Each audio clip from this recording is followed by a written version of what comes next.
Brits are a nation of food lovers. Oh my goodness! Hello. Our supermarkets are jam-packed with products from every corner of the globe. Konnichiwa! But how much do we really know about the journey our food makes to our plates? Wow! I've never seen anything like it in all my life. Oh! The Food Unwrapped team travel all over the world and beyond. This is like stepping into the future. To reveal the trade secrets behind the food we eat. Coming up, I'm in Vietnam, where pepper prices are packing a punch. Just go like that. Yeah. Okay. Oh!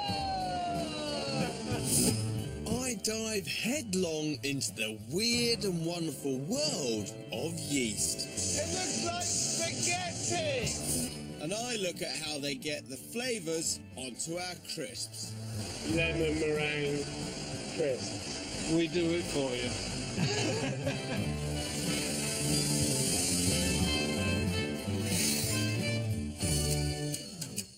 First, pepper.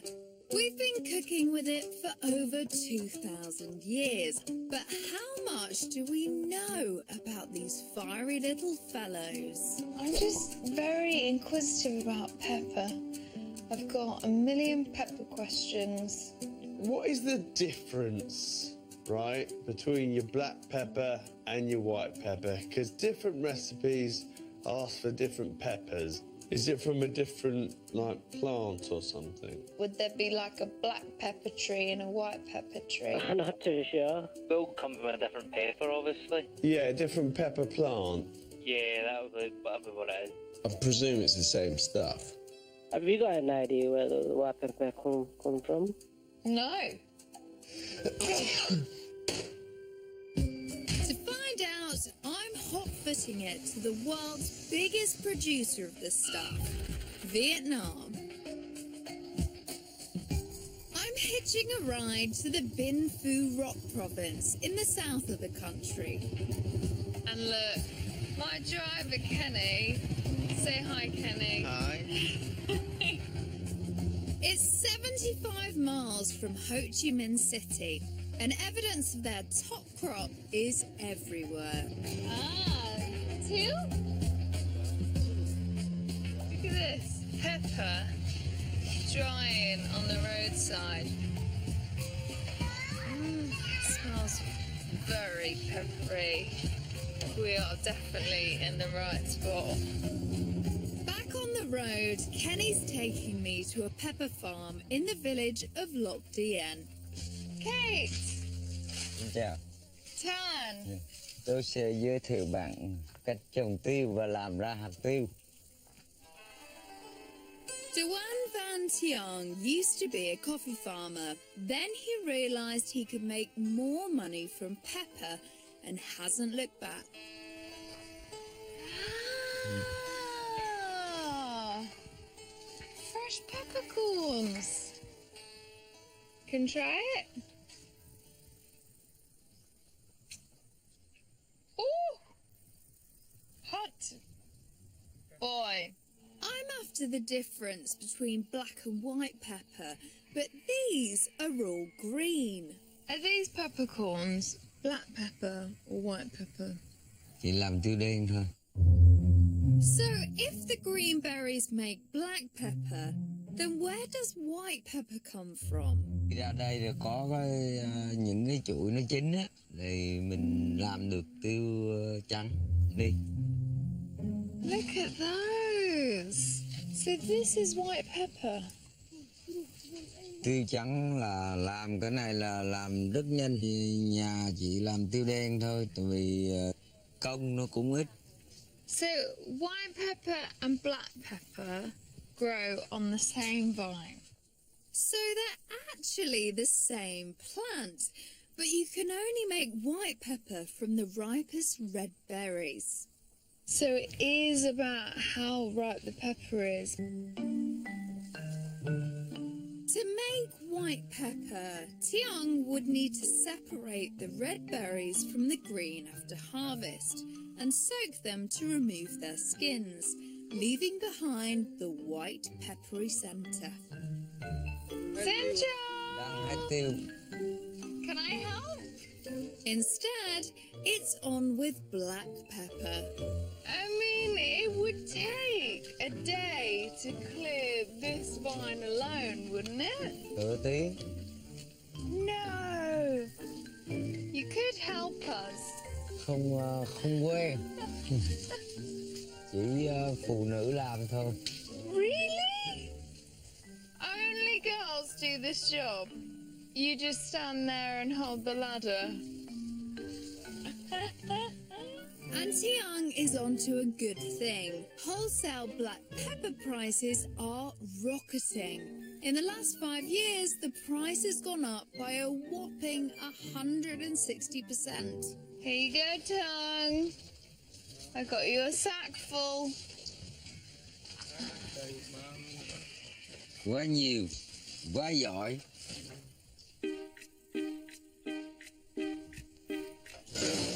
Once Tiang's team have picked the perfect pepper, the stalks and leaves are removed with this clever contraption. What did you do before you had this machine?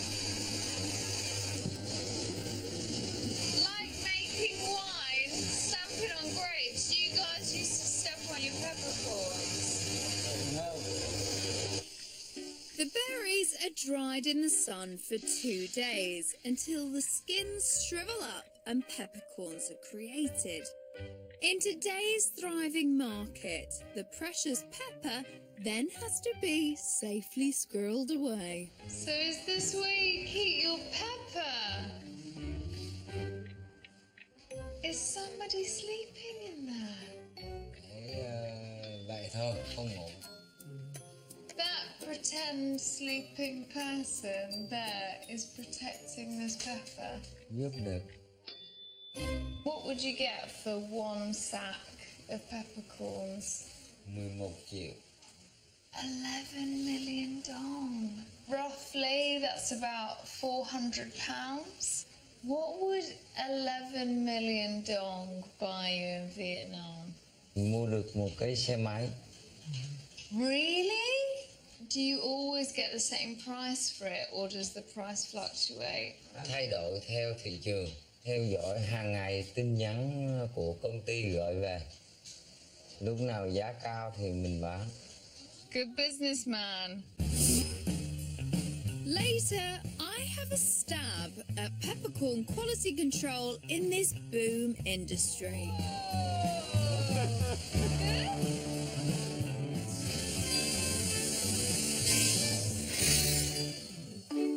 Next, yeast. With home baking and home brewing all the rage, it's got me thinking. I've been making bread and I've got a lot of yeast left over. Can I use that yeast to make beer? Honestly, wouldn't have a clue. Really not sure. I don't even think the store would know. Isn't yeast just yeast? Like, can you put the same yeast into bread that you do into... Wouldn't have a clue. Do you know what it is, actually? I don't actually. It's like a. I don't know.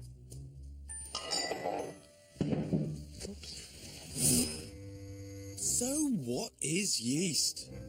Time for me to go on a wild yeast chase. Somewhere in here is my yeast expert.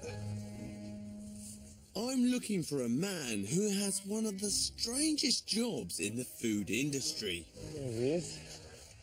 The natural habitat of the yeast expert.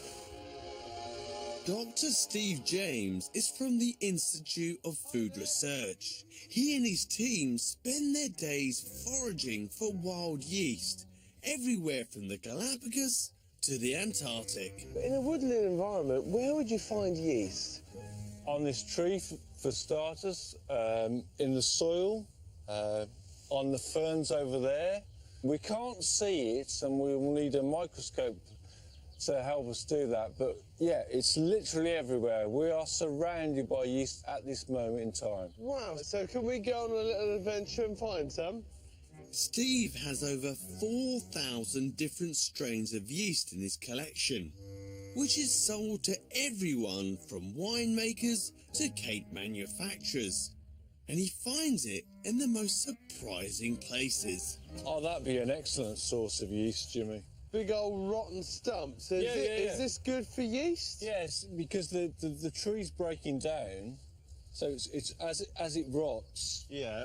You're getting all the nutrients of the tree are leaching out, and this is perfect foods for the yeast.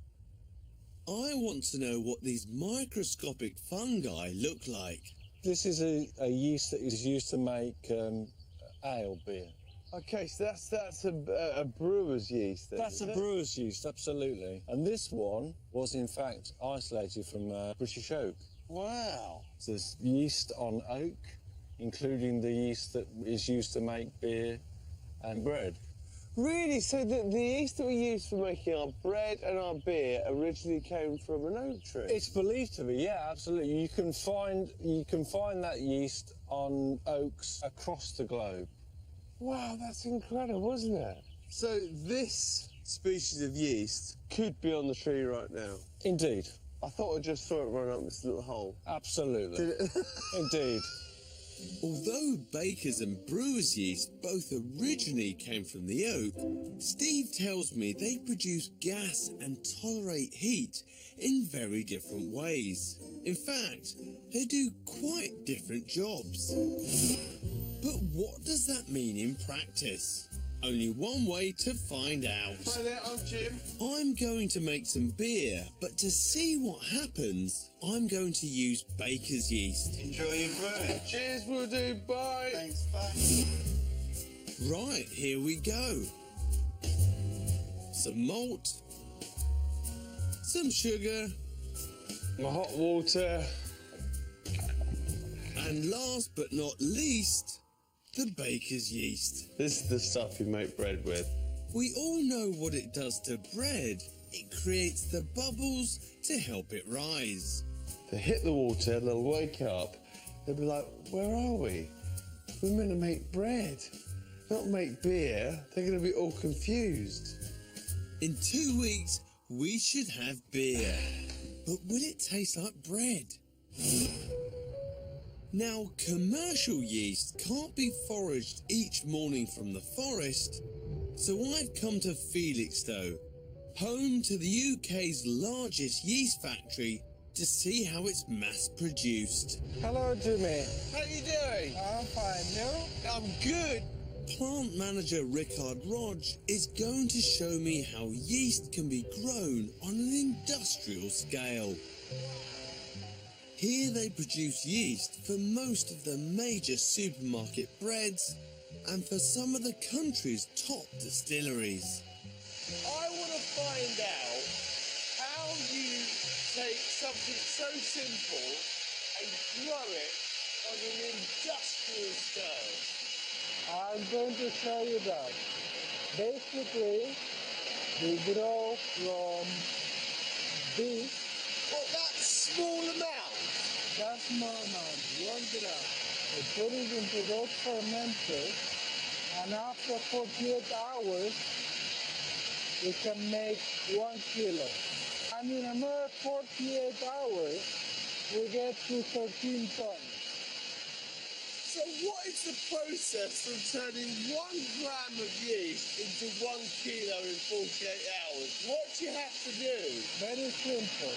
You only have to feed the yeast sugar. And for this, they use molasses, a syrupy byproduct of sugar production.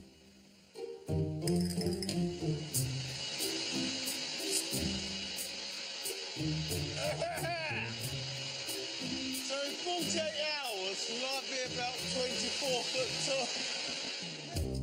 Put simply, these yeast cells eat the sugar, and this makes them grow and divide like crazy until all the sugar's gone. It looks like spaghetti! Rickard, who do you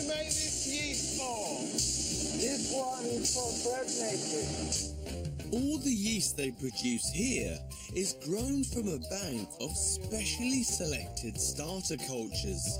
Wow, look at all these then.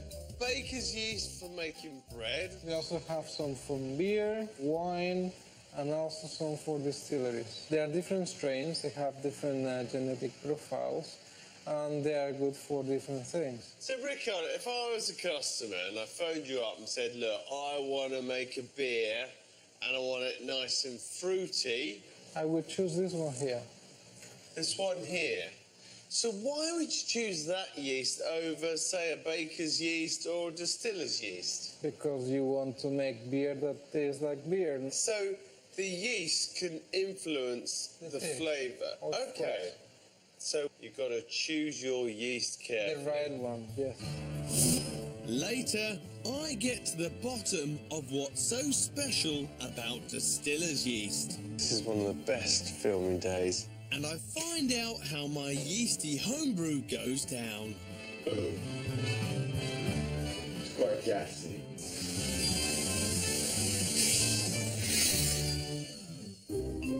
Next, crisps. Cheese and onion, balsamic vinegar, sweet chilli. How do they create these flavours? You know when you get sort of cheese and onion crisps and stuff? Is it real cheese and onion or is it like a chemical they use? Do you think it's actual real cheese and onion? Because there's no way that you can get like a block of cheese onto a crisp. That's just daft. They is, my love, but then it'll be classed as a bit like nachos, wouldn't it? So what are they sprinkling on our snacks? To find out, I've come to a posh crisp factory in Norwich. Hello, Chris. Hi, Matt. Lovely to meet you. Chris Bernard is executive flavour chef, no less. This is where the seasonings actually goes on to the hand-cooked potato chips. These crisps are coated in a powdered Wensleydale and chutney flavouring. But is it the real thing or something artificial Chris has cooked up in a lab?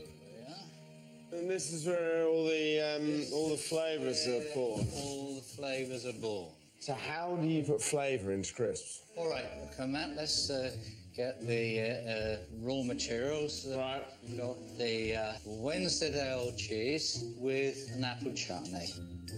So they do use real ingredients. But of course I can't use it in that way.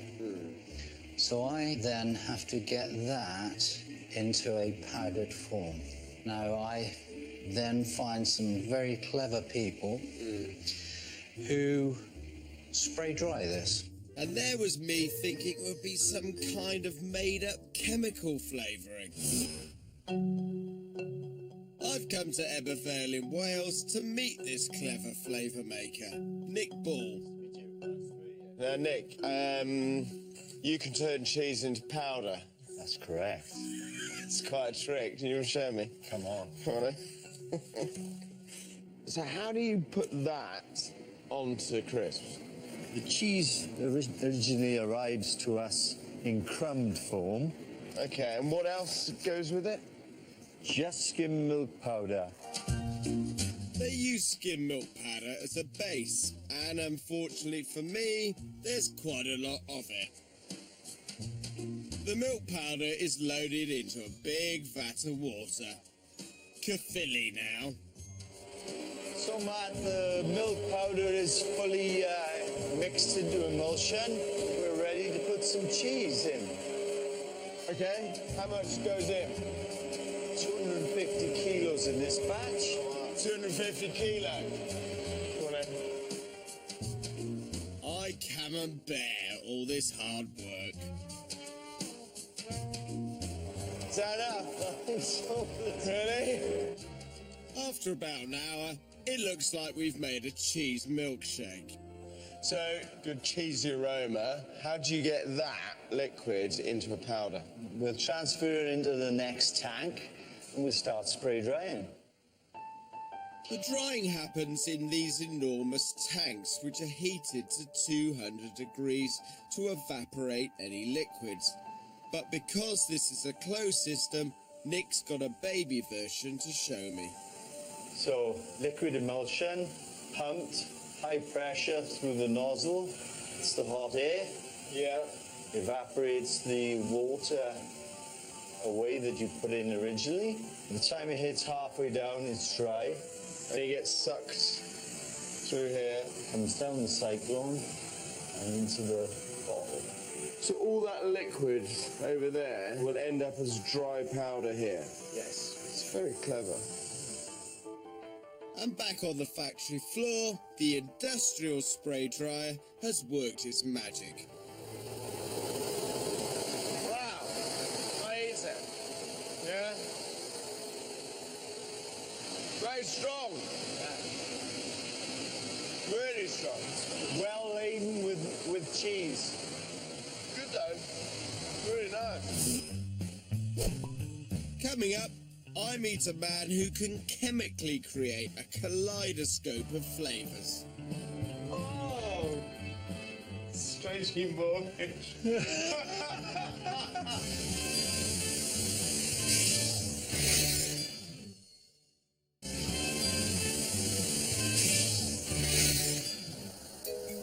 I'm on the trail of crisp flavours. Now, I've discovered that some posh crisp companies use real ingredients, but I want to know how artificial flavours are created. Hello, Danny. Matt, nice to meet you.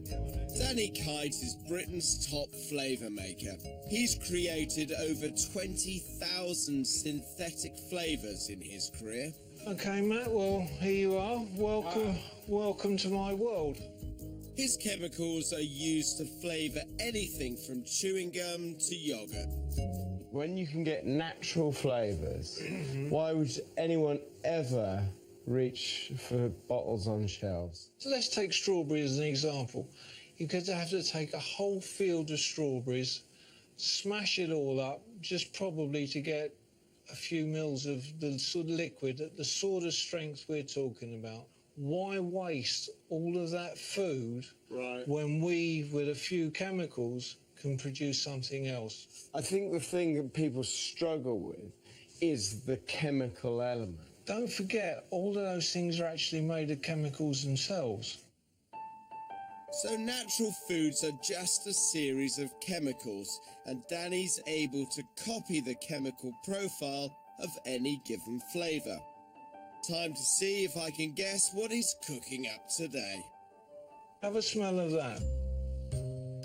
Oh, cut grass. Does that smell sort of floral to you? Yeah, it does. Rosy. Oh, Jesus. That's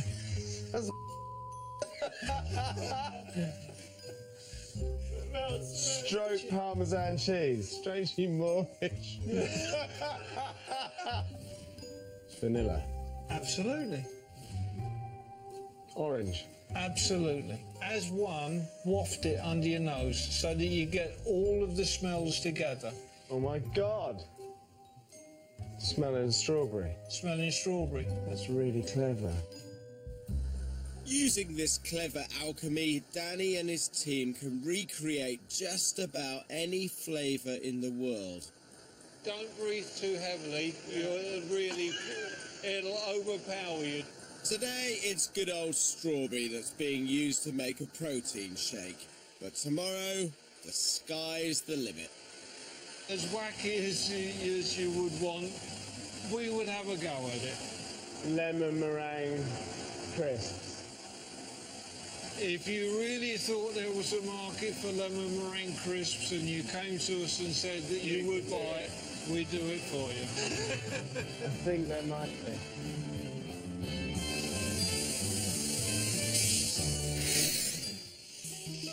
I'm in Vietnam, where earlier I found out that profits from peppercorn production are soaring. 11 triệu. $11 million. I've come to Ho Chi Minh City. Time for a spot of lunch. That is the beginnings of a bird. I'm going going to pass on this one, but soundman Phil will try anything once. Tastes more like muscle than anything. There's not really much sense of chicken yet. You are brave, boy. After our memorable lunch, it's up the road to a pepper processing factory. Ang! Hello, madam. Kate! Welcome to factory.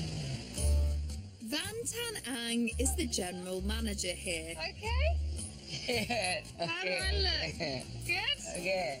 Ang and his crew process over 10 tons of pepper a day, and it's exported all over the world. I can smell pepper already. Spicy! Is this all pepper? Yes. All pepper. How Yeah. heavy are these sacks? 70 kilo. 70? Yes. His worker very strong man. So what's happening here? This quality control. Yes. Whoa, watch his head. Every single sack, you get your spear out, give it a jab, and then have a look at the pepper. Can I have a go? Can I do a bit of quality control? Go. Just go like that? Yeah. Okay. Whoa! Good? All the peppercorns have to be checked by sight and smell to ensure a maximum peppery punch. You are Mr. Pepper. Mr. Pepper. Yeah. Wholesale prices have risen as global demand for the spice is at an all-time high, and Vietnam, with its ideal climate for pepper, is perfectly placed to cash in. This is your finished product. Yeah. And how much do you produce? 5 triệu sản phẩm. 5 million units. Boy. In fact, this factory has seen sales increase 5-fold in the last 3 years. Why are your sales growing so much and so rapidly? Tôi nghĩ là cái nhu cầu mà sử dụng hạt tiêu ngày càng nhiều là vì cái thói quen của người dân thế giới á, khi mà sử dụng cái thức ăn nhanh nhiều, thức ăn đóng gói sẵn. Gosh. So it's this stuff going into processed food globally that has spiked demand for it. Pepper is changing lives in Vietnam. Farmers all over the country are ditching things like coffee and cashews in favour of this lucrative crop. I've been invited back to see Tiang and his family. So how many houses have you got? Hai cả. Two houses. So you've got 2 houses, you've got 5 motorbikes. Cái xe máy. It's all that pepper. Đây 8 năm thì tình hình tài chính mình rất khó khăn. Lúc chưa có tiêu rất khó khăn. Cái tiêu thì thay đổi gia đình mà cũng được, cũng khá lên, con cái học hành thì tốt. Nuôi được con cái ăn học và vợ chồng rất cảm thấy rất hài lòng và Can you see the price of pepper going down anytime soon? giá tiêu thì chắc có khả năng là lên chứ không xuống. Rolling high.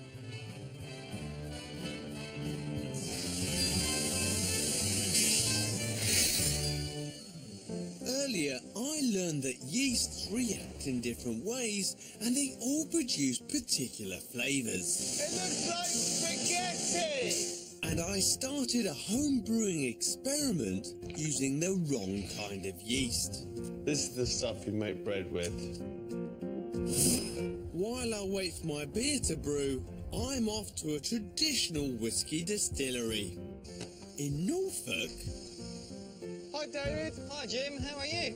Master distiller David Fitt is going to show me how the whiskey yeast I saw in the factory is put to work.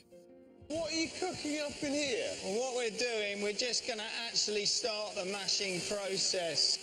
David starts his whiskey with grain and water, but before any yeast goes into the mix, the starchy grains have to be mashed.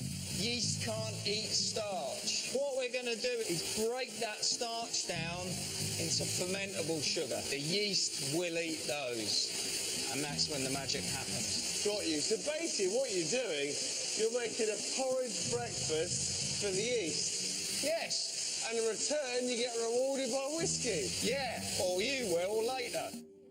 To get things going, cue the special distiller's yeast. Is there a big difference between the yeast you use for bread making and the yeast you use for distilling or beer making? Yes, this kind of distilling yeast is tolerant to work in high temperature, a little bit higher than a brewer would be using, and also it's a bit more tolerant to working in slightly higher levels of alcohol. Right, it takes high temperature and can take a lot of alcohol. Yeah, and it's going to go in and do a specific job for us. So unlike baker's yeast, distiller's yeast will perform perfectly in the hot and boozy conditions of the fermentation vats.